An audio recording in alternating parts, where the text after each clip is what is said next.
Bienvenidos a todos a nuestra sesión número 7 de la asignatura de Técnica y Procedimientos de Aduana. Seguimos siempre en la unidad 3 con la estructura del sistema aduanero. Los felicito a todos los estudiantes porque salieron muy bien en el examen y siempre están cumplidos con las asignaciones en la plataforma.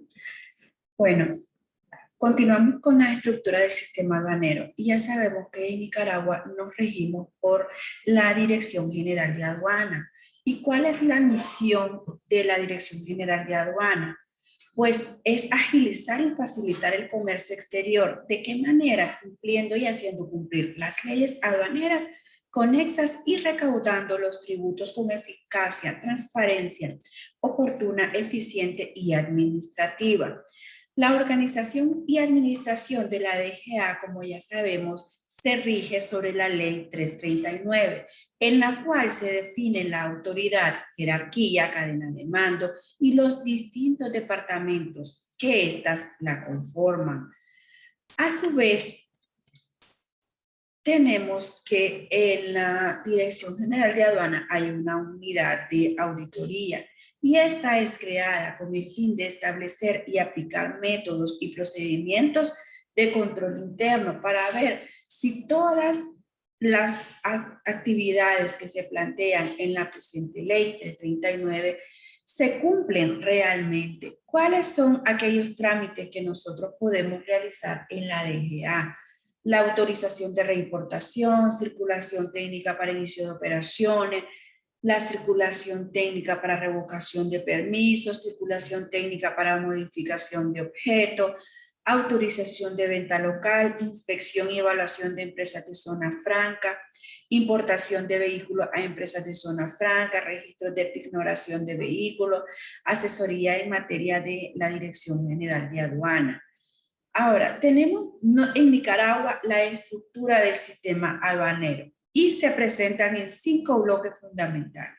Tenemos los usuarios, dentro de ellos tenemos el bloque de usuario. ¿Y cómo definimos bloque de usuario? Pues vamos a diferenciar las actividades en exportación e importación para analizar cómo la aduana nicaragüense se inserta dentro de ella. Vamos a definir a los usuarios como exportadores e importadores, zona franca e importador clásico, quienes son en sí la causa de la existencia de la DGA. Posteriormente, tenemos a los bloques de elementos auxiliares. Dentro de ellos tenemos el CETREX. El CETREX es el facilitador de exportación. El CETREX, sus siglas significan Centro de Trámites de la Exportación. Esta es una entidad pública que brinda servicio al exportador. Posteriormente tenemos los agentes aduaneros. Son entidades privadas o personas naturales que desempeñan funciones similares a las que realiza el CETREX. Luego tenemos el bloque de elementos proveedores. El principal insumo con que cuenta el sistema aduanero nicaragüense son las leyes, los decretos, reglamentos, disposiciones ministeriales y reglamentos. Estos se originan a través de un sistema complejo de legislaciones.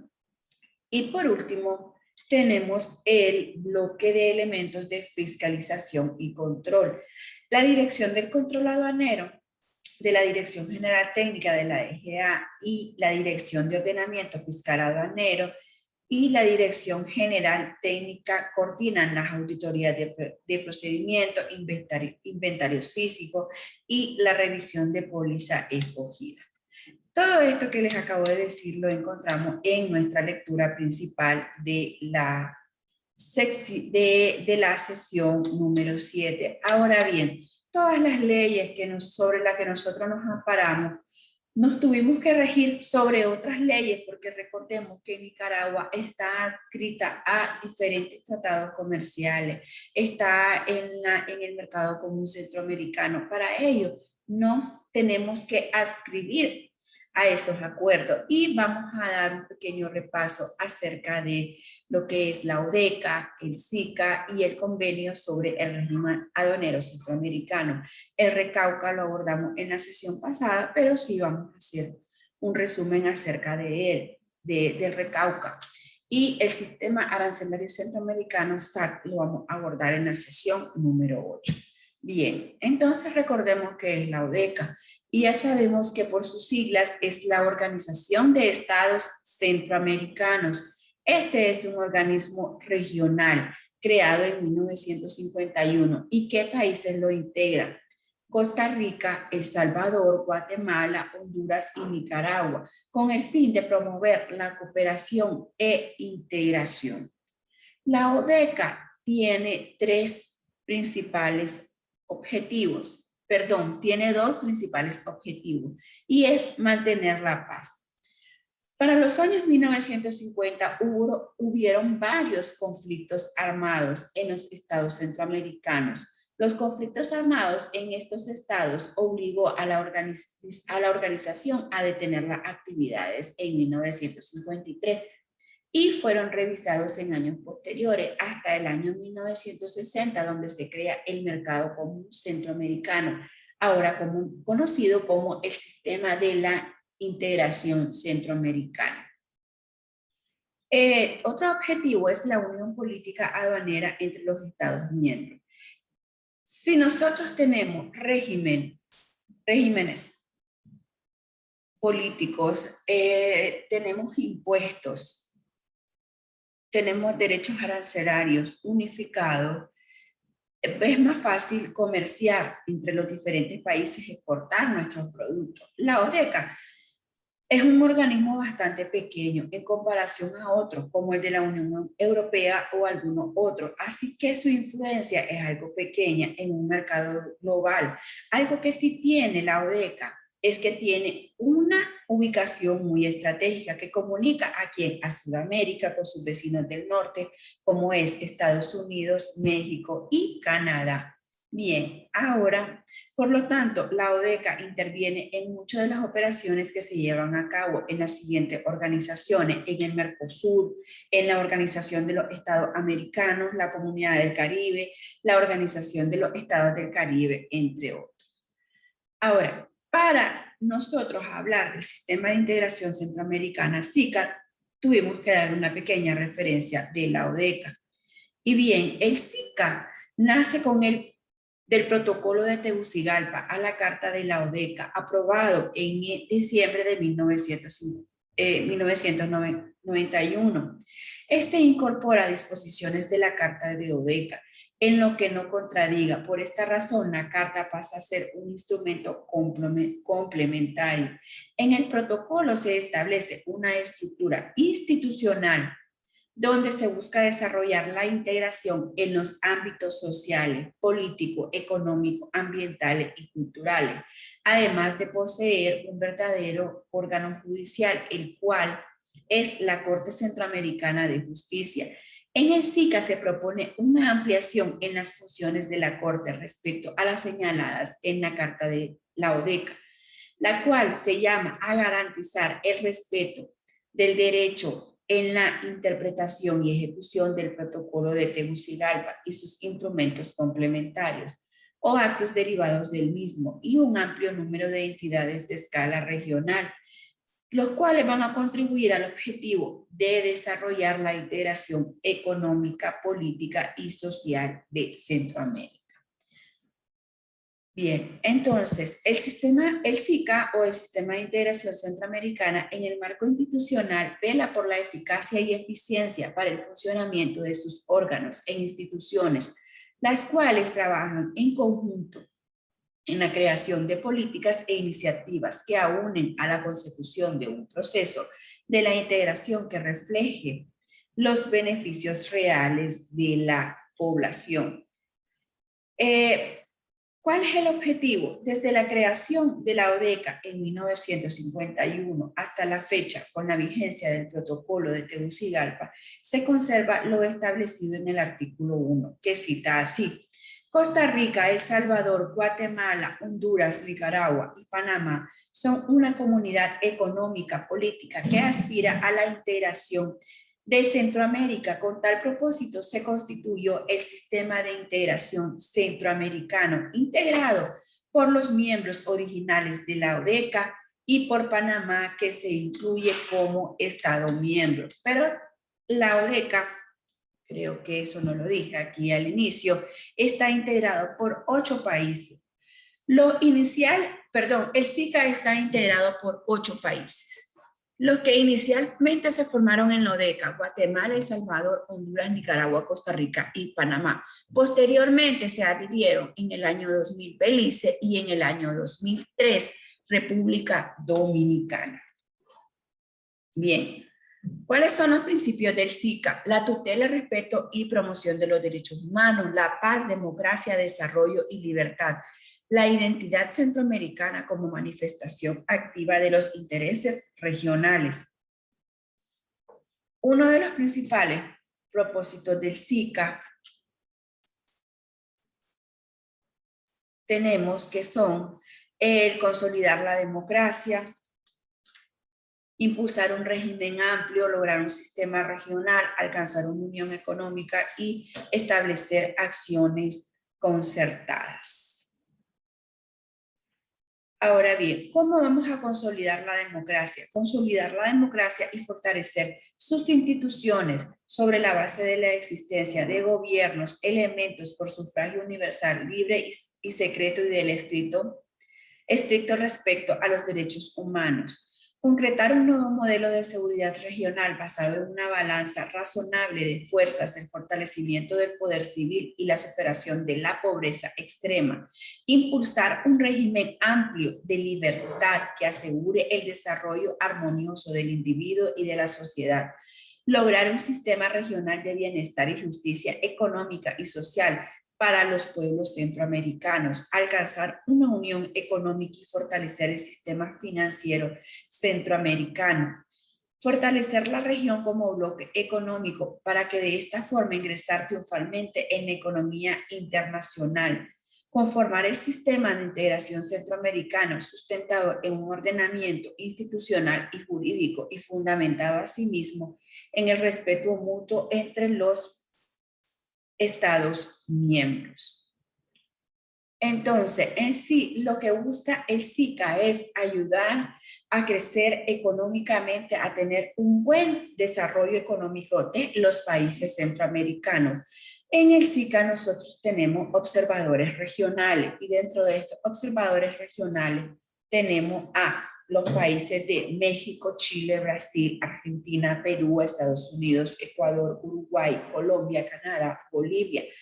Tenemos también observadores extrarregionales como lo son Taiwán, España, Alemania, Italia, Japón, Australia, entre otros. Ahora bien, dentro de el SICA se derivan diferentes estadios, podemos decirle así. Dentro de ellos tenemos las zonas de libre comercio. ¿Y cómo nosotros podemos definir una zona de libre comercio? Bueno, las zonas de libre comercio son áreas de libre comercio, como lo dice la palabra, son un tipo de zona económica especial en la que se han eliminado o reducido barreras relacionadas con el comercio internacional. Estas pueden ser impuestos y aranceles. En estas áreas, muchachos, las mercancías que son producidas, almacenadas y gestionadas van a gozar de ciertas preferencias aduaneras, como por ejemplo exenciones arancelarias o incentivos. ¿Para qué? Para facilitar la inversión. En palabras propias de la Organización para la Cooperación y el Desarrollo Económico, los países en los que las barreras comerciales, tanto arancelarias como no arancelarias, entre sus miembros se han eliminado, aunque sí en el esclarecimiento de medidas comerciales comunes hacia los países no miembros. ¿Y cuáles son las ventajas de las zonas de libre comercio? Podemos mencionar promover el comercio y las oportunidades de negocio, se van a mantener los costes logísticos bajos, reducir los trámites y formalidades burocráticas, aumentar los beneficios procedentes de inversiones extranjeras, atraer nuevas inversiones. Ahora bien, dentro de también tenemos lo que son la unión aduanera.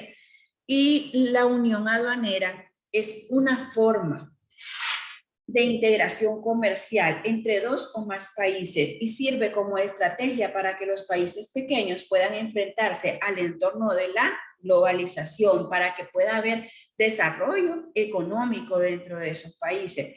En general, una unión aduanera amplía los mercados a los que la región tiene acceso y concede un tratamiento preferencial entre socios. Con la ampliación de los mercados resultantes de la unión aduanera se consiguieron varios efectos positivos. Uno de ellos, tenemos la eliminación progresiva de los aranceles, impulsa el comercio entre los socios de la unión, la eficiencia económica, la inversión se aumenta en la medida en que mercados más amplios en la región ofrecen incentivos a inversores internos y externos. La capacidad negociadora de la región puede mejorar al defender posiciones entre varios países y hacer un uso optimizado en la capacidad técnica de cada uno de ellos.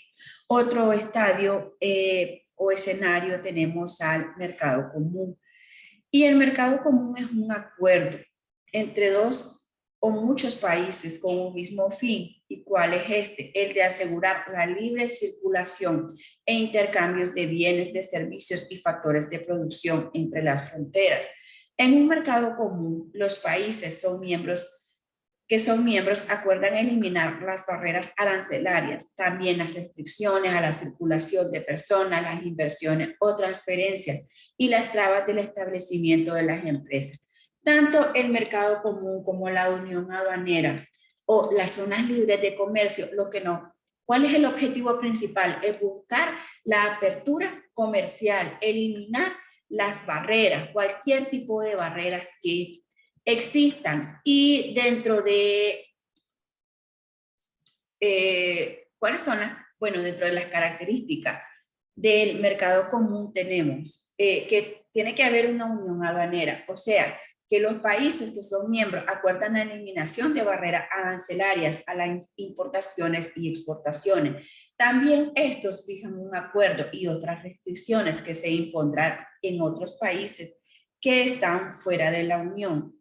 También encontramos, muchachos, lo que son las zonas de libre comercio.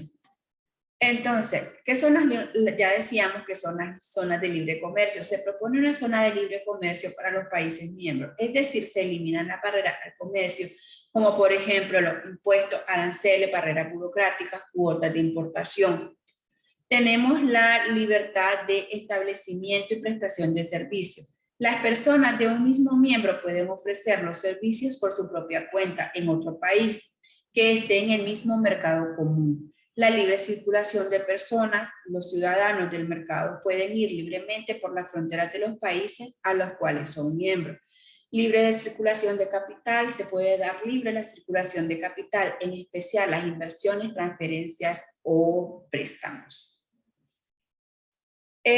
Bueno, tenemos ventajas del mercado común. Dentro de ellas tenemos la mayor competencia, que me implica mayor variedad de los productos y un proceso más reducido para los compradores. Un mercado ampliado tiene la probabilidad de poder incrementar sus ventas y hacer que haya crecimiento. El intercambio cultural, la ley de circulación de las personas hace que haya un cambio cultural, el aprendizaje de los idiomas y el reconocimiento de cada uno de los países a los cuales se visitan. Hay un mercado de trabajo más amplio, las personas que trabajan pueden acceder a más opciones de trabajo y así las empresas tendrán un mercado mucho más amplio en donde pueden encontrar los trabajadores idóneos. Pero no todo es color de rosa, también encontramos desventajas. ¿Y cuáles son las desventajas? Los países miembros sacrificarán su libertad individual para así llegar a acuerdos con otros países. ¿Qué quiere decir? Todas las políticas comerciales o estrategias que yo establezca, tengo que adoptarlas al mercado común, a las políticas de estas organizaciones para yo como país poder gozar de todos los beneficios. Otra desventaja es que los procesos que se hacen para negociar los acuerdos necesarios para así poder sustentar el mercado común puede ser que sean largos y complejos. No es que de un día para otro, en un mes yo voy a entrar al Mercosur o a la Unión Europea, sino que tengo que pasar por un proceso. Algunos de los países miembros pueden que no cumplan algunos de estos acuerdos, lo que van a requerir un poco de esfuerzo, de control y la sanción para así mantener la estabilidad del sistema. Ahora encontramos ejemplos del mercado común. Dentro de ellos tenemos el Mercosur. Es un proceso de poder unir de forma regional y fue instituido principalmente por Argentina, Brasil, Paraguay y Uruguay, al cual en partes posteriores se han incluido a Venezuela, Bolivia, esta última en un proceso de adhesión. Ahora, ¿cuáles son los idiomas del Mercosur? Bueno, portugués y el español. El Mercosur es una causa abierta y dinámica. Desde que se creó, tuvo como objeto principal ablandar un espacio común que hace que se generen oportunidades comerciales y de inversiones por medio de la integración competitiva. También tenemos a la Unión Europea, y la Unión Europea pues, también puede ser conocido como Interior Europeo o Mercado Único Europeo. Este es un conjunto de 28 países del continente europeo en el cual los ciudadanos, los bienes, los servicios y capitales pueden circular libremente. Y por último tenemos el mercado común centroamericano. De hecho, esto es parte de la tarea de la sesión 7, que ustedes tienen que investigar. Un momento, voy a leer bien para no confundirlos. Tienen que investigar qué es el mercado común centroamericano, cuáles son los objetivos del mercado común centroamericano y cuáles son los beneficios comerciales de pertenecer al mercado común centroamericano. Únicamente es del mercado común centroamericano. Es una de sus tareas, ¿verdad? Porque las otras ustedes la van a leer posteriormente. Ahora tenemos el convenio sobre el régimen. Vamos a hablar un poco acerca del convenio sobre el régimen aduanero. Pero para hablar sobre eso, recordemos un poco acerca del RECAUCA. Y ya sabemos que el RECAUCA es el reglamento del Código Uniforme de Ara. Perdón. Sí, el RECAUCA es el reglamento que tiene por objeto formular las disposiciones del Código Aduanero Uniforme Centroamericano, el CAUCA. Y ya sabemos que el CAUCA significa Código Aduanero Uniforme Centroamericano. ¿Qué me quiere decir? Que es un acuerdo común entre países centroamericanos que tienen por objeto establecer la legislación aduanera básica de los estados conforme a los requerimientos del mercado común centroamericano y de los instrumentos regionales de la integración, en particular en el convenio sobre el régimen arancelario y aduanero centroamericano. Ahora bien, el RECAUCA en su artículo 2, el ámbito de aplicación, además de las disposiciones contrarias derivadas de convenios, tratados o acuerdos internacionales, el Código Aduanero, un informe centroamericano y las normas aduaneras establecidas por este reglamento se aplicarán uniformemente en todo el territorio aduanero de los estados contratantes. En otras palabras, tanto el CAUCA como el RECAUCA se aplican a los países que son miembros del mercado común centroamericano y tenemos que adherirnos a las reglas, ¿verdad? Y a las actividades que se piden, ¿verdad?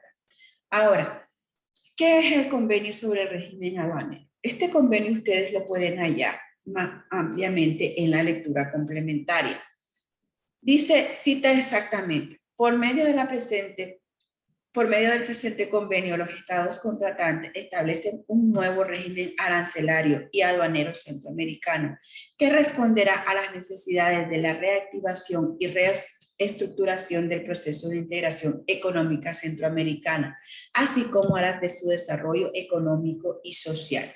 En el artículo 2 están las generalidades, abreviaturas y definiciones, qué es un régimen, qué es un consejo, qué es el CIECA, el CAUCA, el RECAUCA, el SAC, el SA y los derechos arancelarios. De hecho, también en uno de los videos complementarios pueden ver La historia del sistema arancelario centroamericano es muy corto, dura 11 minutos y súper interesante.